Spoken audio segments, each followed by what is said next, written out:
Good evening, everybody. It's Wendy Hernandez. I'm the creator of Command the Courtroom, and welcome to this wonderful wintry day in January. I don't know how it is in the rest of the country or the rest of the world, but I'm in Phoenix, Arizona, and it's 40 degrees today.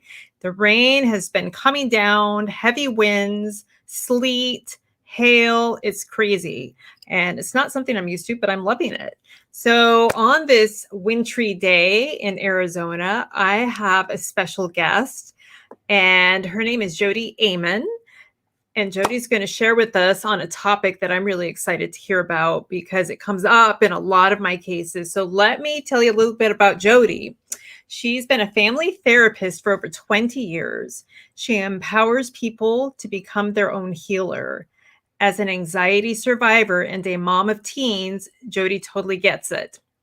Her TEDx Wilmington talk, Calm Anxious Kids, and her new book, Anxiety, I'm So Done With You. Yes, thank you. Hold it up. And she's going to tell us where we can find it. She's changing the way we understand the current mental health crisis. So thank you, Jodi, for being here. I really appreciate it. Thanks. Hello, everyone. Glad to have you here tonight. Yeah, it's great to have you here. So you and I were talking offline, and we had a little introduction like a month or two ago. And I was mentioning how it comes up in a lot of my cases, Jodi, because I do divorce and child custody cases, that people are in battles over children. They're in a power struggle over their children. And I always hear from one side or the other that the children are experiencing anxiety. And sometimes, the symptoms are really obvious, like there's acting out, there's fighting, there's, disrespect that's being directed one way or another, school issues. And then there are, other kids that I hear who are having anxiety, but the symptoms are not as severe. So can you share with us a little bit about what parents should be looking for in their kids as they go through custody case, and maybe some warning signs or just signs that the kids are struggling a little bit? Yeah. So, wow. Really, there's so many different things there's so many different ways kids express frustration and feeling upset or the grief that they're feeling when their family's in transition like this. So anything that's out of the ordinary, you'd be looking for. Make the assumption if your family's going through this kind of crisis that it's going to affect your kids. They're not getting out without being affected by it, of course. You knew that already.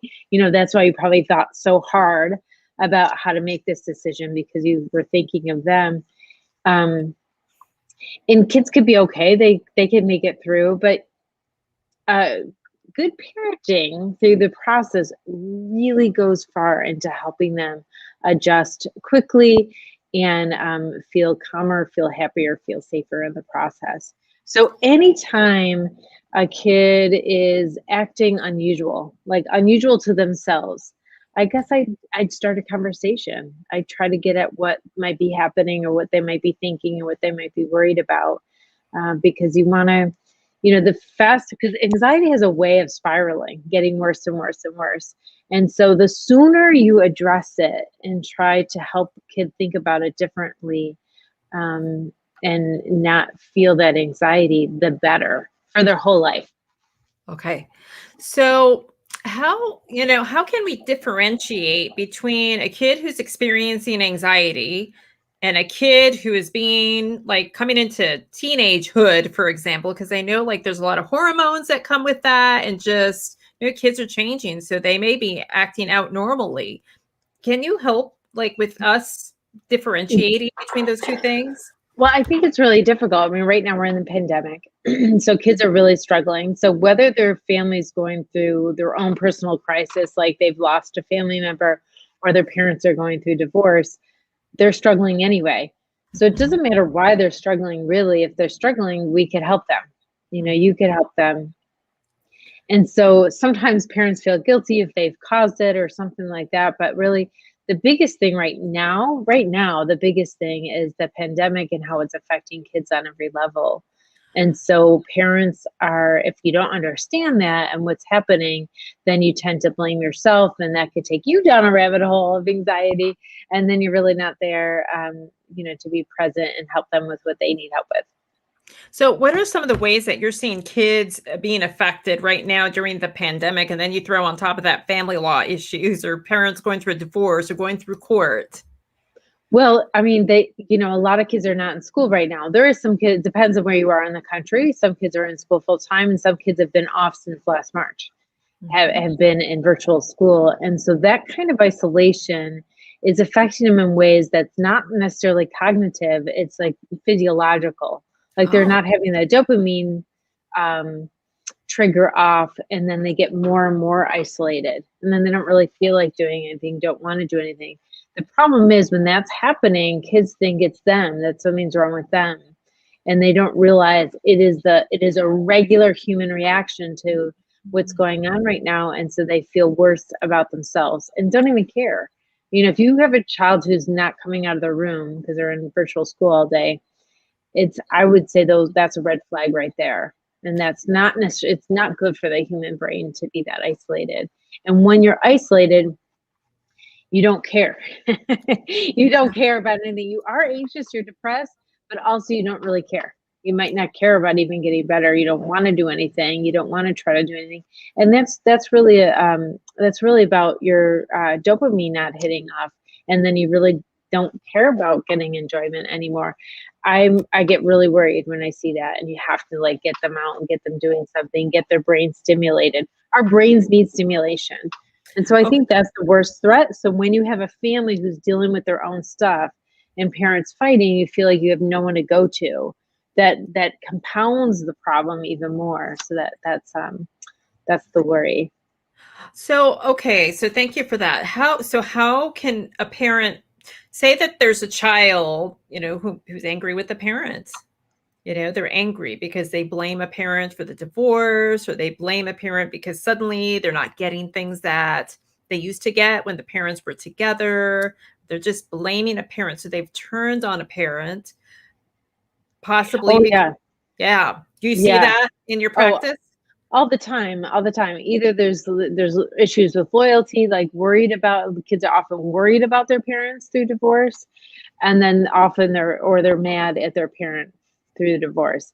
And sometimes they're not really sure whether to be mad or to try to be loyal, and they feel guilty about both ways, because they feel guilty for the other parent. It's very complex, and it's a really difficult place to be in. And if the parents are self-focused at all, obviously this makes it 10 times worse. So what can a parent do? Say a parent who once had a close relationship with the child, now they're going through this family law case, and the relationship is going down the tubes or has gone down the tubes, and the parent knows that there's love there. Is there something that the parent can do, to help bring the child out, draw the child back, especially when the child's feeling so angry and isolating so much? I would say, in some situations when the child, sometimes there's a rift in the relationship because the child's angry or something.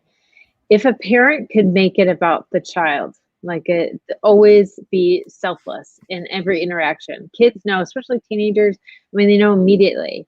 And often when people are going through divorce, sometimes they are self-focused. Sometimes it's one parent, sometimes both. And sometimes it's not. Sometimes parents are lovely and wonderful and really there. And we're humans, so we're going to make some mistakes along the way. And that's okay. Kids recover from mistakes. But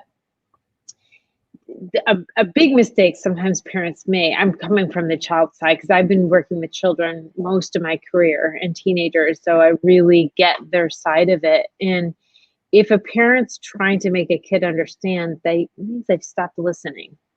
Oh. And so when there's a rift and then the parent decides to make it all about the kid, that rift closes very, very quickly. So if it's like really the kid centered, like they are the center of every conversation, they're the center of every interaction. That's how it should be anyway, right? They're the child. And Yeah. so that really repairs a relationship pretty quickly.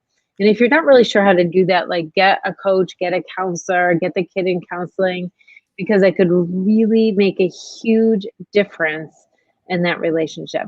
But everything's recoverable. So you can make mistakes and heal them and heal that relationship and go forward, and everyone, would be happy about that.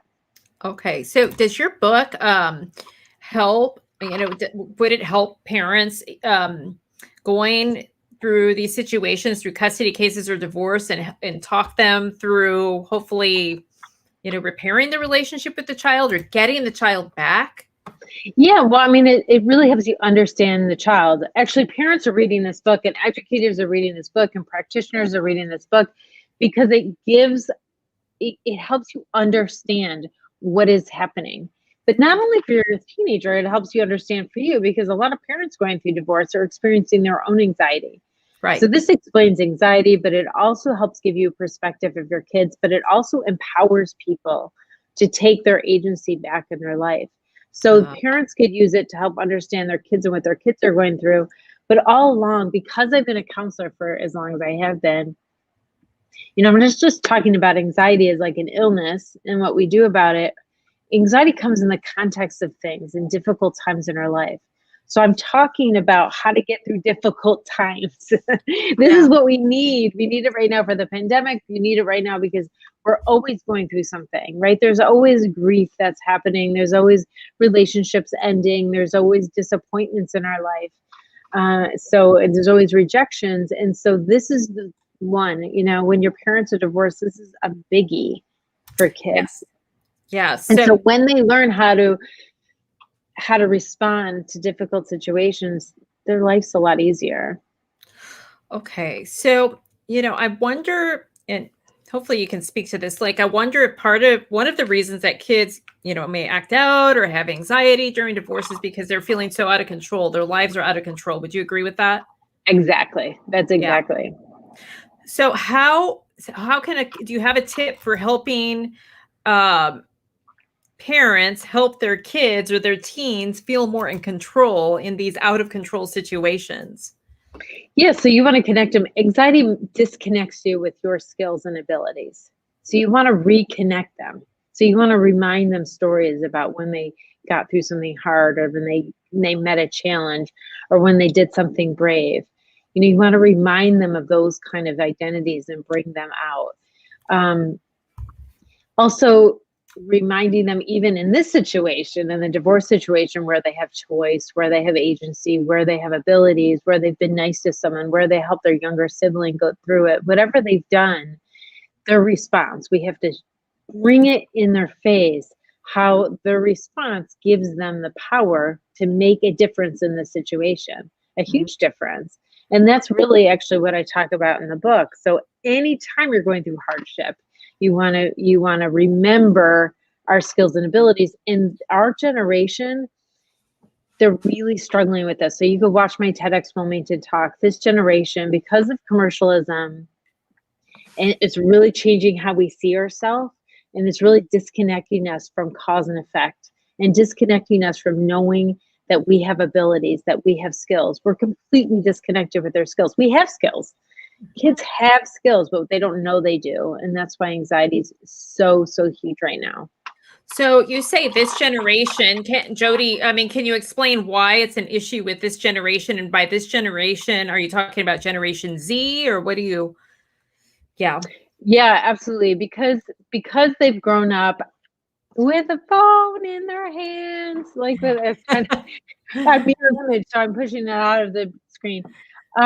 Yeah, because they've grown up with a screen in their hands, they're constantly have bombarded with commercials, much more than we were when we were young. We had it on TV and the commercials, and sometimes a billboard or something like that. Now it's everywhere. Commercials is everywhere, and the main message is you should just get stuff just because you're you. Yeah. And that doesn't really teach them cause and effect. Like when I was young, I learned work ethic, right? You have to do something to get something. You have to do something to get something. Now they have social media, and people, like, they've filtered lives, really. You compare your backstage mess to somebody else's highlight reel, and then you think, oh, everybody's great, and they just happen to be great. They're just randomly lucky.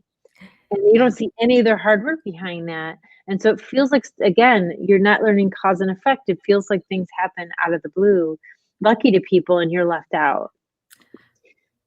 So those kind of things are taking away our connection with our own skills and abilities. So how do we combat that? How do I combat that as a parent? I have a 9-year-old daughter, and you're right. Like, especially during the pandemic, she's been at home since March. Yeah. And she is an only child. She has siblings who are older, like in their 30s, from my husband's first marriage. But, so she does reading and practices her piano, but then, she wants to go to Roblox or Minecraft and then spend 5 hours, then we get into an argument over it. So, like, how do we stop the cycle and stop the, what you were just describing? Well, right now it's really hard. I mean, before the pandemic, obviously you would, get them involved in other activities. But right now, actually their social time is on those things because they could talk to each other while they're playing, and they have friends and they're having social time. So this is a very different context now. At first it was like, get off the screens. And now it's like, all right, at least connect with somebody on there. Connect with a real person on there. And so sometimes kids who are playing the game, before there was a huge red flag to be playing video games for that many hours. Now the kids that are playing with other people in these creative games are doing okay. It depends on the game. If it's like a role play game, it's creative and it's like building a world, that's different, right? Than just like, senseless violence. And maybe it beats just scrolling on social media. There's a difference being on the screens actively and being on the screens passively. That makes a difference. So if you're creative and you're active, you are connecting with some kind of agency. And if you're just watching content, I'd be a little bit more worried. But if you can, try to have something novel in your life during the week, something novel, some new food, some new activity, some new creative thing. We need to really use the creative side of our brain. If they're going through the pandemic, if they're going through a divorce, if they're going through anything, we need some novelty to kind of engage our mind, or else, see, our mind has evolved for 2 million years to solve problems. And if it's not solving problems, it'll find one. Like solving problems could mean creativity. So if you're going through a divorce and the kids, it's a lot of struggle, it's, people intuitively do this. You see families like doing a little day trip, trying to bring something fun or trying to bring something interesting, or event, or going on a ropes course or something like that. Those are good ideas, actually. During that time, because it's novelty and it gets your brain engaged and learning something new and creating new memories or new traditions is really helpful. Oh, those are great tips. I really like those. So Joni, who's a longtime viewer, and I know she's been trying to get this question answered for a while. I think she's having some questions. She says she's having a hard time differentiating between explaining and being honest and open and answering kids' questions versus being accused of coaching them. So, so this comes up a lot in our, family court cases. And that is, parents are accused of coaching, Jodi. So like, do you have any thoughts or ideas on how parents can strike the balance, especially when the kids are having questions, having anxiety, want some answers?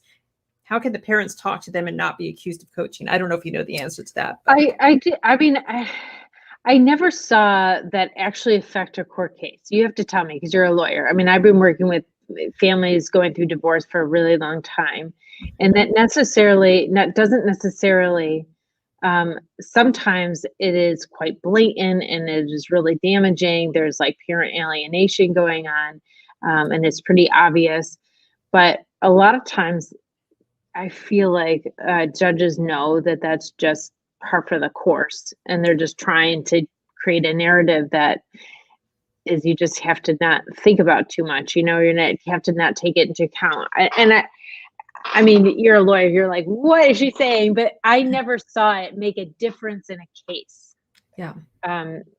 Because most judges kind of know that there's going to be some stories being spun, and they don't take that stuff into account. They're really just trying to look at, let's try to be fair for everybody. Let's try to give people equality. Yeah. And they want you to, they want you to work it out yourselves. So, Yeah. I mean, to come to a point where the judge has to totally decide and the parents aren't decided anymore, you've got to get really far.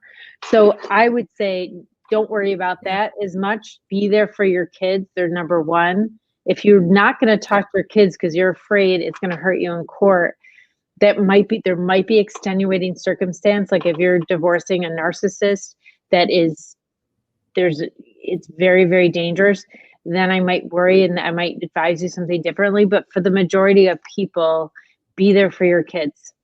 Yeah. Your kids are number one. And so asking them questions, how they are, asking them what they're worried about, asking if they want to talk about anything, if they want to ask you anything. Open-ended questions. That's not coaching anyway, if you're asking open-ended questions. And Yeah. also what's really nice during a divorce, if there's another adult, either a counselor or like an auntie or a grandma, or a babysitter who they know really well. Sometimes it's really nice to have another supportive adult that's not your parents. That might be somebody that really could, an older cousin or somebody who cares,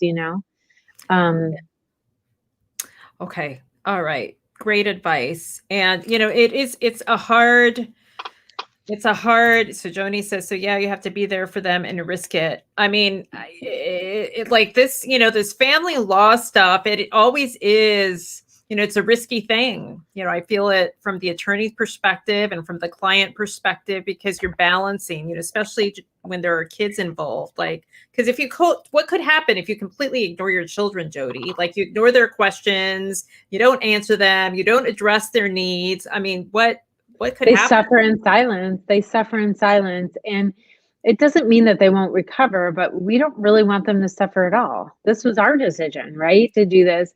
And so we don't want them to have to suffer needlessly at all. And if there's something that you could do to stop it, usually when kids are going through divorce, younger kids, I'm talking about, when I interview them, I always ask them, is there anything you're worried about? And often they're worried about something that we have the answers to. Like the adults already have the answers to and can answer that question, and the anxiety goes away really quickly. What happens is, you could be validating like, oh, I know it's hard, and this is really hard. You could be really validating, but like be like, well, what are you worried about? What are some of the things you're worried about? I always ask that first, and the parent, the family could be going through transition for like a couple months before they come to me.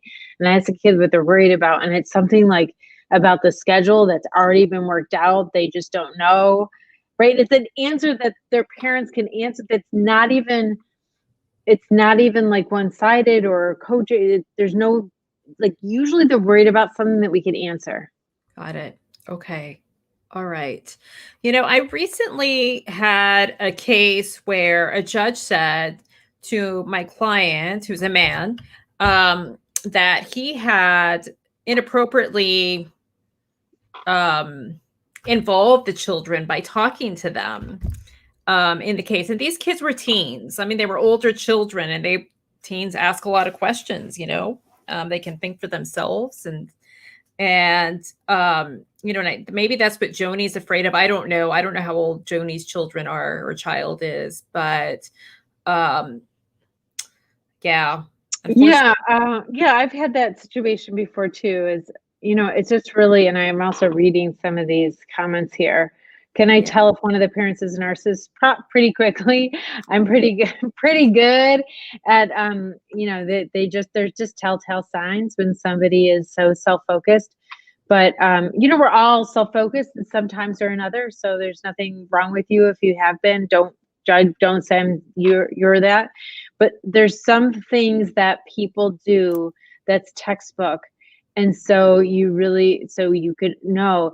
And yeah, it makes them a little bit more dangerous. It makes things a little bit more risky, but it doesn't mean that they're going to always win.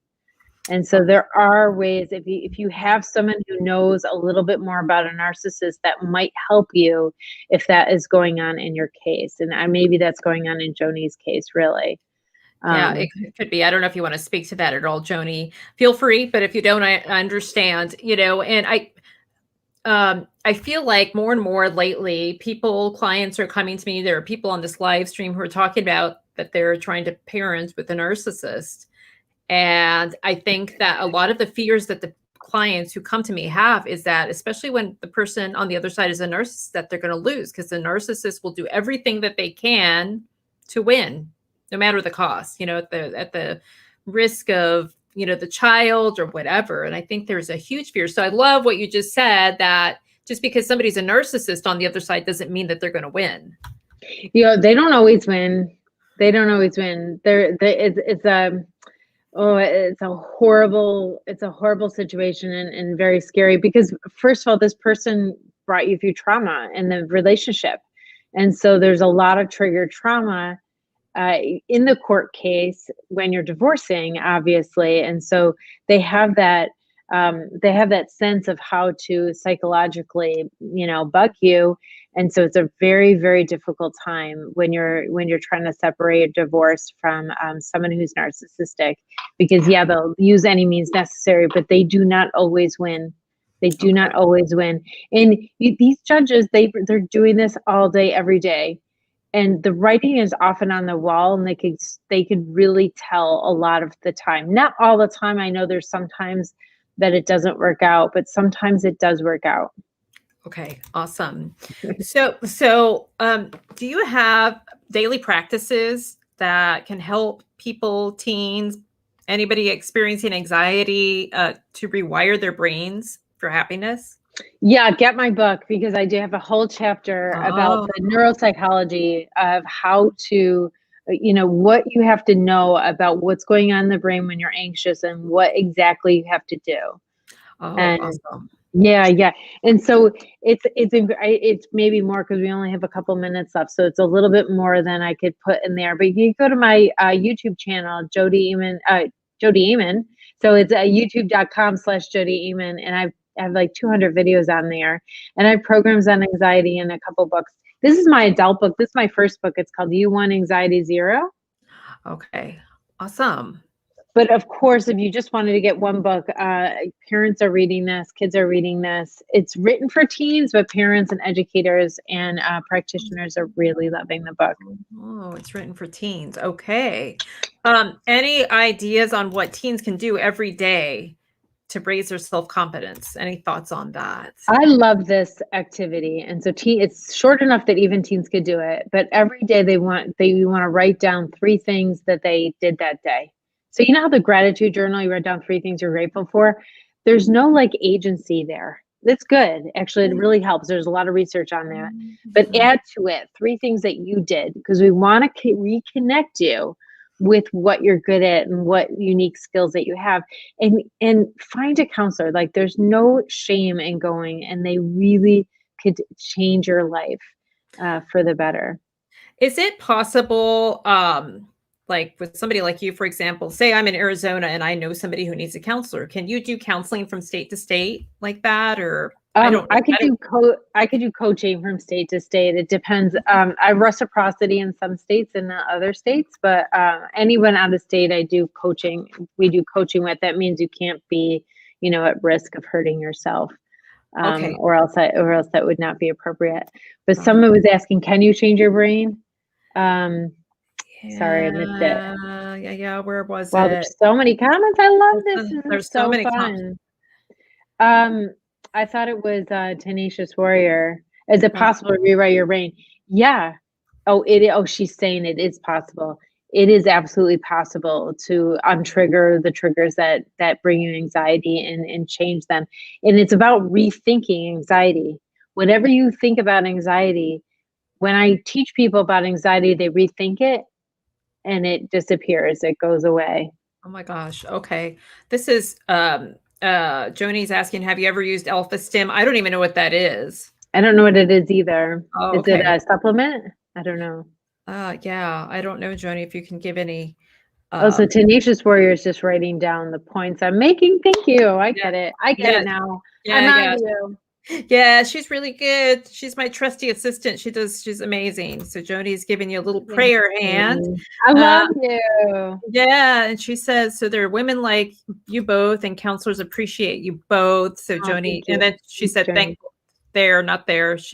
And Brandon saying, thanks for sharing. Glad I was able to catch it. So much great information. So Jodi, well, first of all, I plan to get the book because I think it would be helpful for me, and having a little daughter who is, preteen. She's going to be 10 pretty soon, but I think she's going through little hormone stuff. And I want to be read up on things when it really hits the fan. I think But all parents should read it. All parents should read it. I do have an audio course. I don't have it for sale right now, but I'm working on it. But an audio course that goes along with the book for parents. okay, So awesome. you read chapter 1, you listen to the audio. You read chapter 2, you listen. Because I really wanted to like have a sister book for parents, but yeah, but that's not in the cards now because of COVID. The publishing company really scaled back. But Oh we're working no. on it. We're trying What? to bring it out as much as we can in other ways. For sure. Well, so where can people get the book? Amazon? Yeah, anywhere books are sold, the book is. So you could Okay. even go to your books if you like a local bookstore or something. You can order it from there if you want. Okay. But yeah, anywhere you buy books. All right, so I'm going to try to post the link up here real super quick. Okay. And I think Tenacious Warrior asked, is it good for teens and kids? And you said it was written for teens, right? It's written for teens, but preteens love it. I don't swear in it. I don't talk about anything inappropriate. So, your youngest 10, if they wanted to read it, they could read it. But I know teens don't read as much, but man, if they did, so some teens read and love it. But so it really does, it really makes a difference. So if your teen won't read it. I'm going to try to do some more YouTube that I might read it out loud because I don't have a audiobook deal yet, but I really want the teens to get it. Okay, awesome. Well, I'm going to start recommending it to my clients Please, thank you. and to anybody who's watching this video. And you have other programs available on your website. Is that right, Jodi? Yeah. Yes. Looks like I can't make a comment, but if you go jodiaman.com/anxiety, I have a program for kids. So it's for kids and parents. I have a program for adults on anxiety, and I have all my books up there if you want it. And so all of my programs on anxiety are there for you. People said that they, have had anxiety for decades, and when they get what I teach, they get rid of it. Hey, if you want to get rid of it, you can get rid of it. I promise you. Okay, that's really good to know. So I loved having you on the show, and I think like you delivered some information that people really needed to hear. One of the messages is that the narcissist doesn't always win. So remember that, guys. Yeah, so that's a little message of hope. But also, even if you feel like your relationship with your child is broken beyond repair because of a divorce or custody case, there's hope. There's totally hope. People Yeah. don't talk for a while and they reconnect. And it really is about centering the other person. If you're selfless, you could get that relationship back. And I could definitely coach you through it if you wanted that.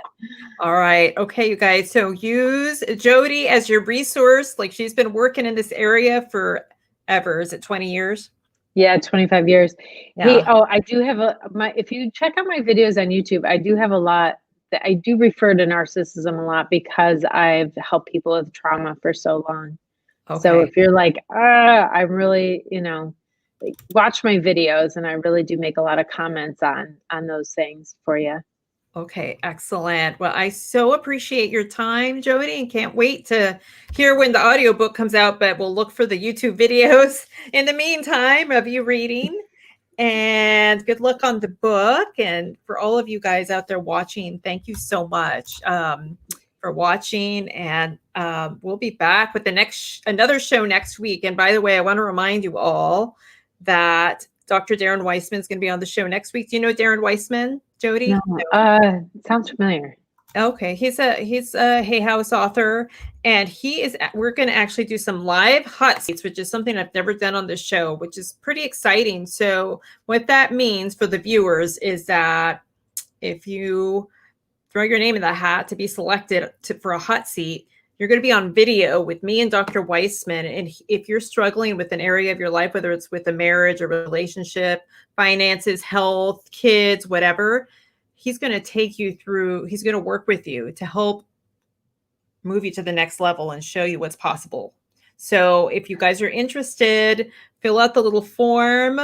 I think it was in the email tonight, if I remember correctly. And I look forward to seeing who's on the live hot seat next week. Thank you, Jodi, for sharing You're your time. welcome. Okay, you guys. And give a thumbs up and subscribe if you haven't already. Yep, thumbs up. And I will see you next week. Until then, you guys, keep on trucking and remember to get out there and command the courtroom. I love you. Good night.